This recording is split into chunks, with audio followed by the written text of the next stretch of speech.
Et nous sommes de retour au plateau pour la suite de cette émission. Après nos invités, après le journal, nous retrouvons nos invités Samir Orosama et Firmin Teko Agbo pour la suite de cette édition. Nous abordons notre troisième sujet. Nous parlons du Mali et du Burkina. Une coordination des forces armées frappe des cibles terroristes à Tizawaten. Selon un communiqué rendu public par les forces armées maliennes ce mardi soir, l'état-major général des armées du Mali a annoncé que les FAMA, en coordination avec les forces armées du Burkina, ont débuté ce mardi 30 juillet 2024 une campagne aérienne dans le secteur de Tizawaten. Le communiqué poursuit quelque part que cette campagne vise à sécuriser les personnes et les biens dans la localité de Tizawaten et ses environs contre la coalition de terroristes auteurs des actions d'abus et de trafic illicite contre les populations. Les objectifs précis de haute valeur, y compris des caches, des plots logistiques et des véhicules, ont été ciblés. Et donc ce communiqué vient porter à la connaissance donc de l'opinion nationale et internationale et cette coalition entre les armées burkinabè et malienne dans le cadre de la confédération de l'Alliance des États du Sahel qui avait prévu justement des actions conjointes entre les armées des différents pays membres pour faire face à l'ennemi. On sait que depuis quelques jours, depuis la semaine dernière, les forces armées maliennes sont en combat farouche contre les terroristes dans le nord du pays, près de la frontière avec l'Algérie, et on annonce qu'il y a une coalition maintenant des États, c'est-à-dire du Burkina et du Mali, contre ces terroristes, Firmin. Vous savez, il y a quelque chose qui me vient à l'esprit il y a un instant, c'est que avant cette coalition-là, l'armée d'un État n'arrivait pas à bout d'un groupe terroriste. Un groupe terroriste, une armée régalienne, une armée régulière n'arrivait pas à détruire ce groupe. Cette armée a dû faire appel à leurs collègues de notre pays pour pouvoir les aider. Et jusqu'à présent, la victoire ne leur a toujours pas assuré. Ça veut dire qu'en réalité, le terrorisme, ce n'est pas un jeu. Le terrorisme, ce n'est pas un jeu. Donc il ne faut pas s'amuser avec le terrorisme. Il faut beaucoup plus de méthodes, comme je l'ai toujours dit depuis le début. Le terrorisme, ce n'est pas un jeu. Il y a deux armées de deux États. Ces opérations ont commencé juste hier. Oui, normalement, en réalité, l'armée d'un État, mais c'est-à-dire 30 juillet, bien sûr, oui, bien sûr, ça veut dire réellement, je dis, on n'avait même pas besoin d'une certaine coalition pour pouvoir arriver à bout des terroristes de ce groupe terroriste-là. Une seule armée, et surtout une seule armée avec Wagner. En plus, parce que depuis, on sait qu'il y a une coopération forte entre Wagner, cette force russe et l'armée malienne.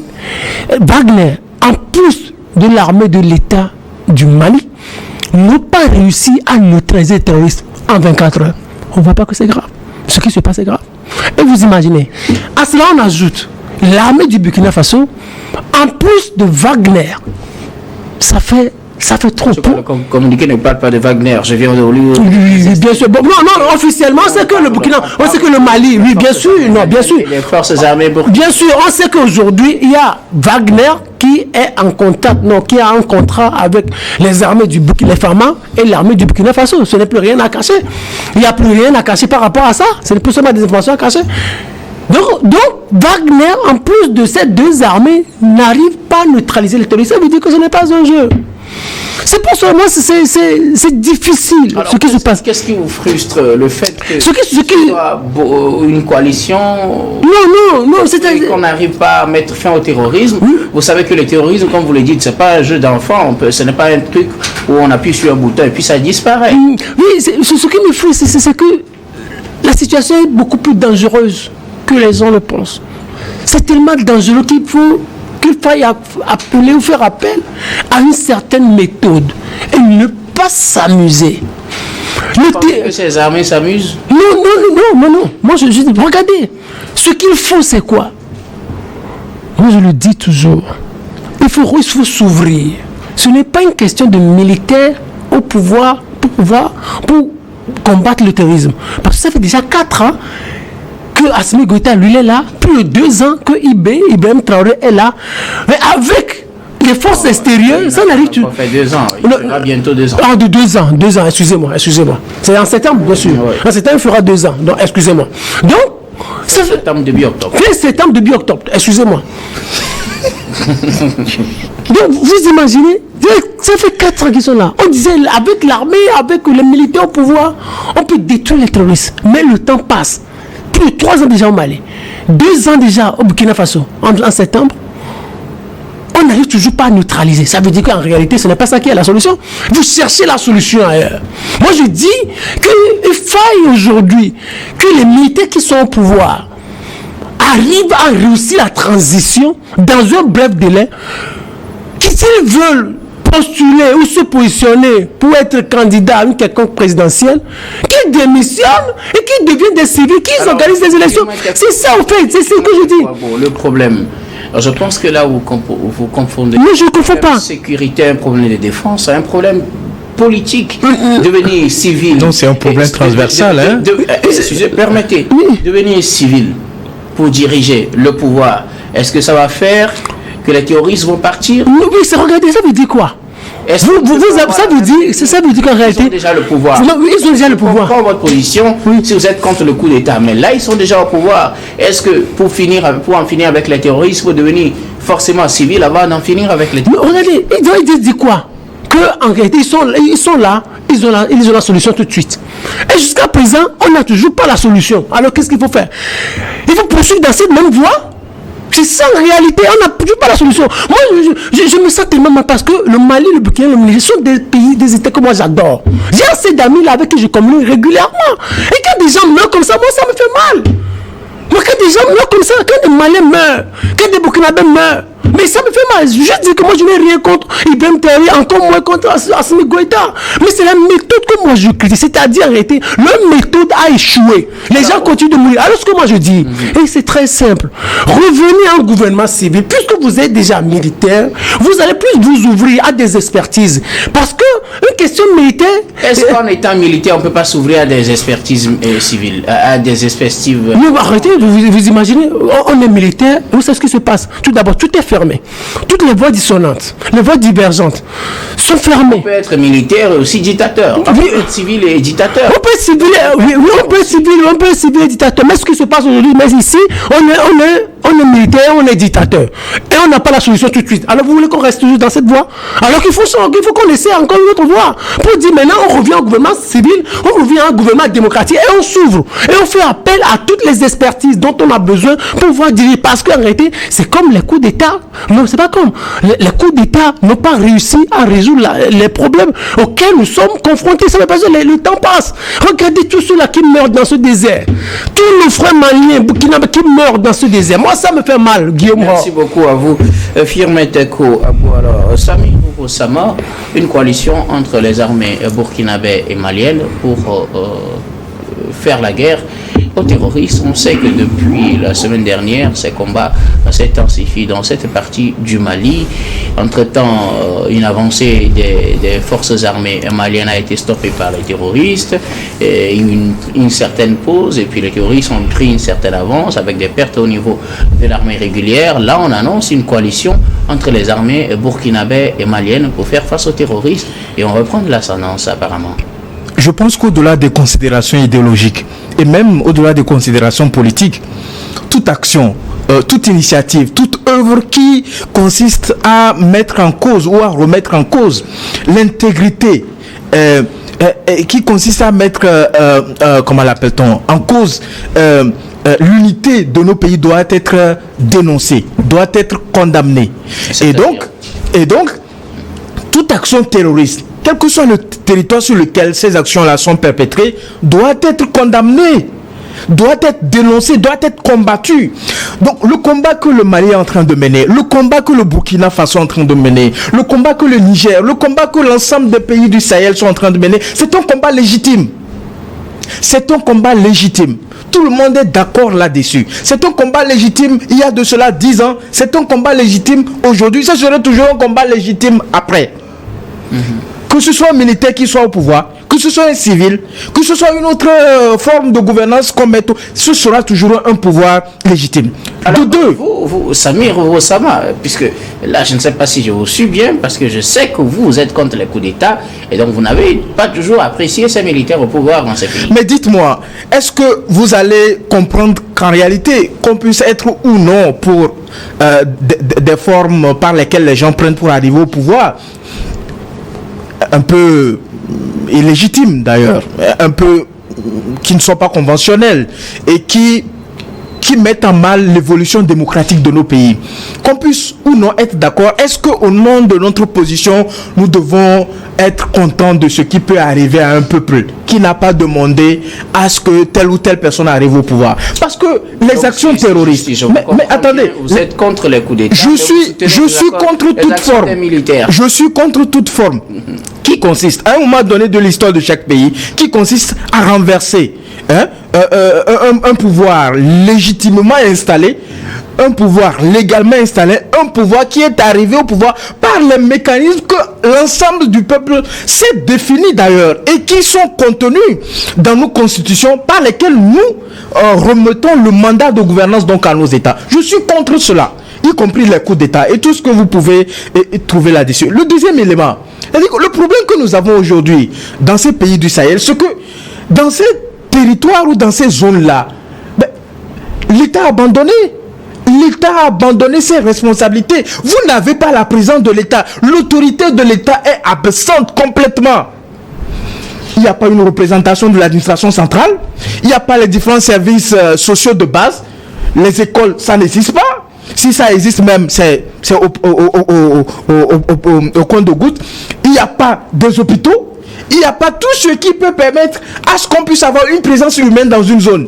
Et quand vous n'avez pas cela, quand vous n'avez pas la maîtrise totale, la maîtrise intégrale de vos pays, mais comment vous pouvez-vous ne pas permettre à ce que le terrorisme se propage, que des individus qui se réclament de je ne sais quoi et qui se disent appartenir à un État et qui prennent les armes contre cet État, non pas contre les gens qui dirigent cet État, parce que Assimi Goïta a la présidence. Et d'ailleurs, même pour la petite parenthèse, ce monsieur est devenu l'un des présidents les plus protégés sur le continent africain. Vous voyez quand il voyage, vous voyez ses tournées sur le territoire malien, vous voyez, comment l'appelle-t-on, Ibrahim Traoré, les gens disent même qu'il est protégé par les Russes. Exactement. Il est protégé par... Et ça, comment vous savez protégé? Et vous savez les ressources qui sont en train de distiller...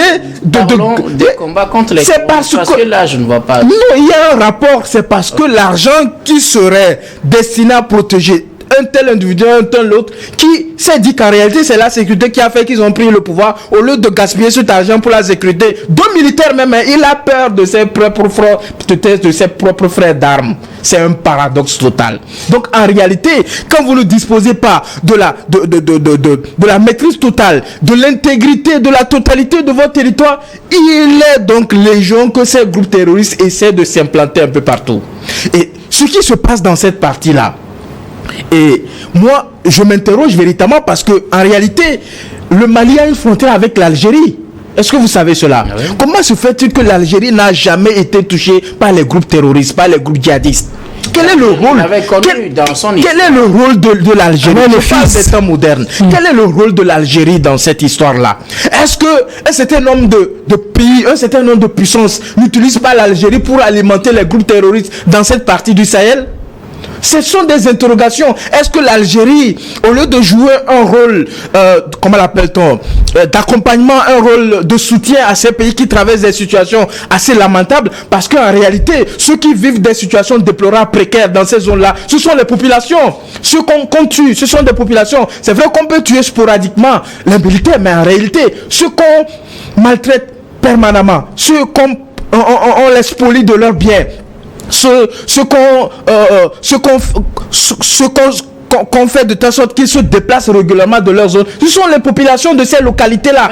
Mais aux attaques, parce que je suis sur l'attaque, parce qu'en réalité, cette initiative prise par l'armée malienne, accompagnée donc avec le soutien de l'armée burkinabé, officiellement, moi je pense qu'elle est légitime, parce qu'en réalité, quels que soient ceux qui sont à la tête d'un pays, vous devez faire en sorte que l'intégrité du territoire soit assurée. Donc en réalité, ce n'est pas un combat de militaires, ce n'est pas un combat de telle ou telle personne, ce n'est pas un combat de nous sommes plus patriotes que ceux qui étaient là. Non, c'est un combat de tout le monde, de chaque citoyen. Donc la réponse au terrorisme, parce que aujourd'hui ils sont en train de mener cette attaque-là, ces frappes-là au niveau de cette zone. Mais qui vous dit que demain, quand ils vont prendre possession de cette partie, est-ce qu'ils seront en mesure de ramener l'autorité de l'État?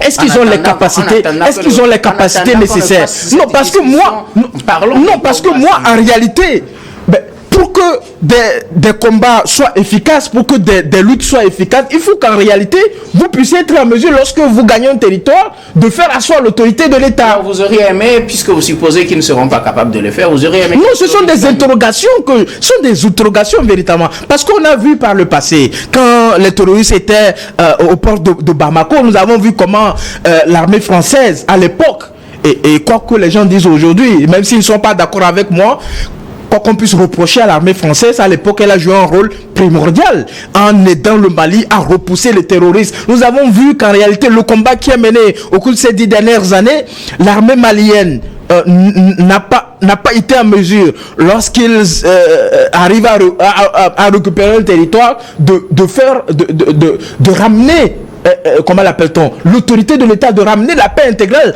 parce que les personnes... Mais apparemment, dans la communication officielle, ça semble... Mais la circulation des biens et des personnes n'est pas totalement assurée. C'est un principe. Vous ne pouvez pas du jour au lendemain assurer ou faire ramener comment l'appelle-t-on, cette liberté en termes de circulation des biens et des personnes. Mais quand les populations font face à des spoliements de leurs biens, quand on les attaque quotidiennement, est-ce que c'est toi un relais? Non, parce que l'autorité de l'État n'est pas totalement présente sur le territoire. Alors moi je dis qu'en réalité, nous avons besoin. Prenons la zone par exemple de Kigali. Moi je vous dis une chose. Vous pensez qu'il n'y a plus la présence de l'État dans cette zone par exemple? Mais il y a la présence de l'État, mais est-ce que la présence elle est totale? Moi je dis une chose, et c'est la méthode que je propose en réalité, pour qu'on puisse arriver à bout de ce fléau dans cette partie du Sahel. Parce qu'en réalité, qu'est-ce que le Sahel? Le Sahel, c'est quoi? C'est le vide en réalité. C'est-à-dire qu'il n'y a rien. Mais quand je dis qu'il n'y a rien, c'est pas que dans les sous-sols il n'y a pas de richesse. Mais en termes de présence humaine, mais souvent c'est des, comment on les appelle, ceux qui se promenaient avec leur bétail là. Comment on les appelle? Il y a une expression. Non, les nomades souvent c'est des nomades. Tantôt ils sont ici aujourd'hui. Demain ils seront des sédentaires au Sahel, puisque je connais bien la zone Sahel. Mais en réalité, est-ce qu'ils arrivent à couvrir toute la totalité? Attendez que j'aille au bout de ma réflexion, parce que la solution que moi je propose, ce n'est pas une solution de l'AES, ce n'est pas une solution de la Confédération des États de l'Afrique du Sahel, parce que jusqu'à présent ils ont montré leur défaillance. Non, je ne veux même pas aller sur le plan de la gouvernance. Je parle des réponses à apporter aux défis sécuritaires dont nous faisons face. Parce que nous, en tant que pays côtier, nous en payons les frais de ces attaques-là. La solution, elle doit être comment l'appelle-t-on, collective. Elle doit être au niveau de l'Afrique de l'Ouest. C'est-à-dire que les pays de l'Afrique de l'Ouest, imaginez.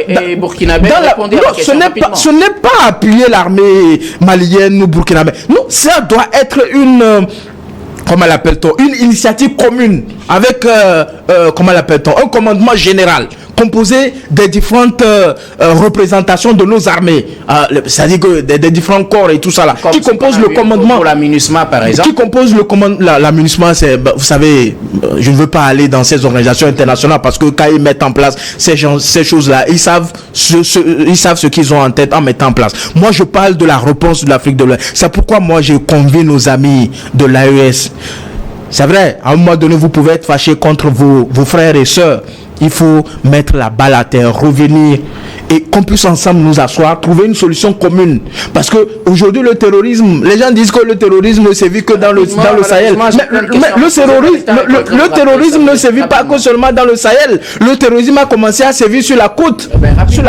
Et donc nous devons apporter une réponse collective. Donc, ce n'est pas une lutte malienne, ce n'est même pas une lutte burkinabé, c'est une lutte de l'Afrique de l'Ouest. Et les gens du Sahel doivent comprendre cela. Et ils doivent comprendre qu'en réalité, le problème que nous avons, c'est pas un problème qui leur appartient à eux seuls, c'est un problème qui nous touche également. Et nous devons nous asseoir ensemble, trouver des solutions durables, comme ce que Firmin a dit. Merci. Parce que jusqu'alors, ils ont montré les limites à ce combat qu'ils sont en train de mener. Merci beaucoup. Je rappelle que ces pays du Sahel également ont estimé que les autres pays de l'Afrique de l'Ouest ne leur ont pas été vraiment d'un grand appui face à ces terroristes. Ça fait partie d'ailleurs des raisons. Ils ont parlé de la CEDEAO. Ils ont parlé de la CEDEAO. C'est la communauté des pays de l'Afrique de l'Ouest. Vous mettez quel autre pays de l'Afrique de l'Ouest? Mais vous savez que nous avons des partenariats sur le plan militaire avec le Burkina. Vous savez que le Togo entretient des relations militaires avec Niger. Donc nous allons arriver à la fin de ce sujet. Malheureusement, le temps est contre nous. On marque une nouvelle pause. Puis on revient tout à l'heure pour la dernière partie de cette émission.